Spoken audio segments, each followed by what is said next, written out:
Hilarie Burton built her public image around advocacy, empathy, and a seemingly unwavering commitment to victims' rights, making her involvement in a shocking criminal investigation almost impossible for the public to accept. When federal agents quietly confirmed she had been taken into custody as the prime suspect in a high-profile disappearance that had haunted a quiet Maryland community for years. The case centered around a missing non-profit accountant who had reportedly uncovered financial irregularities tied to a charitable foundation Burton had publicly supported and helped promote.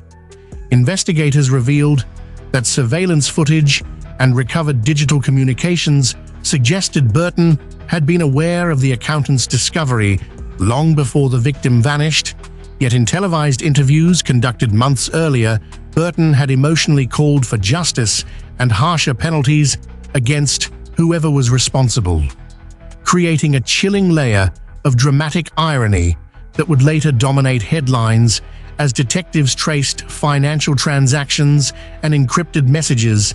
They uncovered evidence pointing to a hidden network of shell donations allegedly used to reroute funds into private accounts connected to individuals close to Burton's professional circle.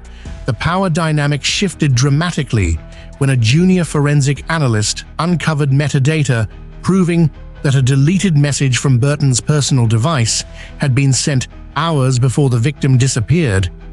The revelation fractured her carefully constructed narrative and emboldened prosecutors who had previously hesitated to pursue charges due to Burton's public influence and strong legal representation. Former associates who once defended her credibility began cooperating with investigators after learning they themselves might face charges, transforming loyal supporters into critical witnesses and marking a decisive power shift in the case.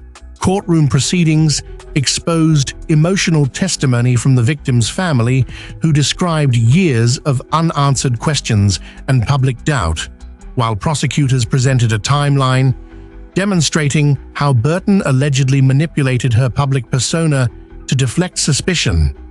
The most devastating moment came when audio evidence surfaced of a private conversation in which Burton reportedly expressed fear that the accountant would destroy everything, words that echoed through the courtroom and stunned spectators who had once admired her advocacy work.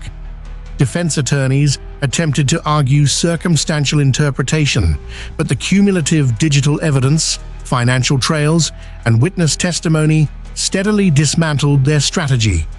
When the verdict was finally delivered and Burton was formally remanded into custody, the courtroom erupted in a mix of grief and relief as the victim's family embraced, signaling a long-awaited sense of justice. The documentary closes with investigators reflecting on how influence and public trust can sometimes shield wrongdoing until truth forces its way into the light, leaving viewers with a haunting life lesson that integrity is not defined by public image or reputation, but by choices made when no one is watching, and that justice, though often delayed by power and perception, ultimately depends on persistence, courage, and the refusal of ordinary people to ignore uncomfortable truths. The arrest of Hilarie Burton sent shockwaves through both the entertainment industry and the investigative community, but as prosecutors prepared their case, new evidence surfaced, suggesting that Burton may not have acted alone. Investigators reviewing seized financial records discovered a series of transactions that predated the accountant's disappearance by nearly 2 years, revealing a sophisticated pattern of donations being funneled through multiple non-profit organizations before vanishing into offshore accounts. While Burton remained in custody maintaining her innocence, forensic auditors identified signatures and authorization codes that pointed toward a previously unknown financial controller who had quietly operated behind the foundation's public success. The revelation triggered a second wave of subpoenas targeting executives, donors, and board members who had once praised Burton's leadership. As detectives re-examined security footage, they noticed a shadowed figure entering the non-profit office building hours after Burton's recorded visit. On the night investigators believed the victim confronted someone about the missing funds, this discovery ignited speculation that Burton's role may have been part of a larger conspiracy rather than the sole orchestration of the crime. Meanwhile, prosecutors introduced newly decrypted messages recovered from a damaged external drive belonging to the missing accountant. The files contained fragmented notes describing fear of retaliation and references to a silent partner whose identity remained encrypted behind coded aliases. Emotional testimony from former staff members revealed an atmosphere of intimidation within the organization, with employees describing sudden firings, confidential files disappearing, and unexpected security upgrades shortly before the victim vanished. Burton's defense team seized on these developments, arguing that the prosecution's narrative had ignored the possibility of multiple perpetrators and that Burton herself might have been manipulated or coerced by powerful financial interests. Tensions escalated when investigators announced the discovery of a storage facility rented under a false identity linked to the foundation's accounting department. Inside the unit, authorities uncovered shredded documents, burner phones, and a damaged laptop containing partial surveillance stills showing the missing accountant entering an unfamiliar vehicle days before disappearing. The courtroom atmosphere grew increasingly volatile as the victim's family struggled with conflicting emotions, relieved that the investigation was expanding, yet terrified that the truth might be even more complex and disturbing than they had imagined. The power structure surrounding the case began shifting again, when a senior prosecutor revealed during a closed hearing that an anonymous whistleblower had come forward claiming direct knowledge of the conspiracy and alleging that several influential figures had actively worked to suppress earlier complaints against the foundation. As federal agents rushed to verify the whistleblower's credibility, Burton reportedly requested a private meeting with investigators, signaling she might be willing to negotiate in exchange for protection. The documentary closes with detectives receiving an encrypted file delivered through an untraceable source. When technicians finally accessed its contents, they uncovered a short video clip showing the missing accountant arguing with two unidentified individuals inside a dimly lit parking structure. As the footage abruptly cuts to black, a single distorted voice can be heard warning that she was never supposed to find out, leaving investigators frozen as they attempt to identify the second figure standing just outside the camera's frame, unaware that this hidden individual may hold the key to unraveling the entire conspiracy. In Part 3, the encrypted footage became the centerpiece of an investigation that was rapidly spiraling into something far more dangerous and far-reaching than authorities initially believed. As digital forensic teams enhanced the distorted audio and sharpened the shadows within the parking structure video, investigators identified subtle environmental details, including a company logo partially reflected in a vehicle window and structural markings matching an underground garage beneath a privately owned conference complex frequently used for high-level charity networking events. The discovery redirected federal agents toward financial elites and corporate sponsors previously untouched by the investigation. Meanwhile, Hilarie Burton's unexpected request for a meeting with prosecutors evolved into a tense negotiation in which she allegedly agreed to disclose critical information about the so-called silent partner in exchange for witness protection consideration.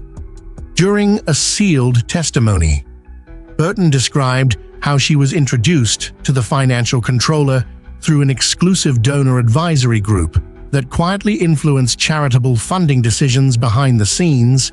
She claimed that what began as minor accounting adjustments escalated into deliberate financial manipulation and eventually threats when the missing accountant uncovered discrepancies and demanded transparency.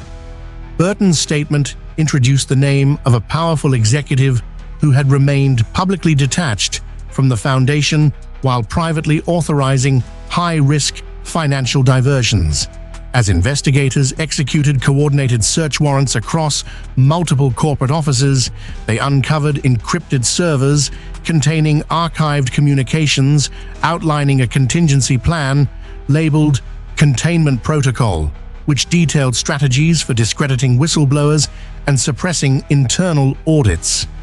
The case reached its emotional peak when forensic analysts successfully restored data from the damaged laptop found in the storage unit, revealing a final recorded journal entry from the missing accountant describing her fear, but also her determination to deliver evidence to authorities. She mentioned arranging a secret meeting with two individuals inside the same parking structure captured in the encrypted video. Agents cross-referenced location data and vehicle registrations, eventually identifying the second shadowed figure as a senior security consultant employed by the executive. Burton had implicated. Confronted with mounting evidence, the consultant agreed to cooperate, admitting he had been hired to intimidate the accountant, but claimed the situation escalated unexpectedly when the executive ordered permanent silence. After learning the victim had already transferred partial evidence to an undisclosed backup location, investigators launched an urgent search for the missing data archive, racing against the possibility that other conspirators might attempt to destroy it. Their search led them to a rural safe deposit facility where, hidden inside a sealed legal envelope, they recovered the accountant's full financial audit documenting years of embezzlement, coercion, and coordinated cover-ups. The recovered archive became the decisive turning point, triggering immediate indictments against multiple high-ranking individuals and dismantling the financial network that had operated behind layers of influence and philanthropy. In a dramatic courtroom finale, the executive was convicted alongside several accomplices, while Burton's cooperation resulted in reduced sentencing but left her public reputation permanently shattered. The victim's family finally received confirmation of what had happened to their loved one after investigators located remains in a remote wooded area identified through geolocation tags hidden within the consultant's archived security reports. The documentary closes with a quiet memorial service attended by investigators, community members, and former colleagues who reflected on the devastating consequences of unchecked power and misplaced trust. The final narration delivers a sobering life lesson that corruption often hides behind respectability and influence, but truth possesses a resilience that cannot be permanently buried. And while justice cannot erase loss, it restores dignity to those silenced and reminds society that accountability is the foundation upon which genuine integrity must stand.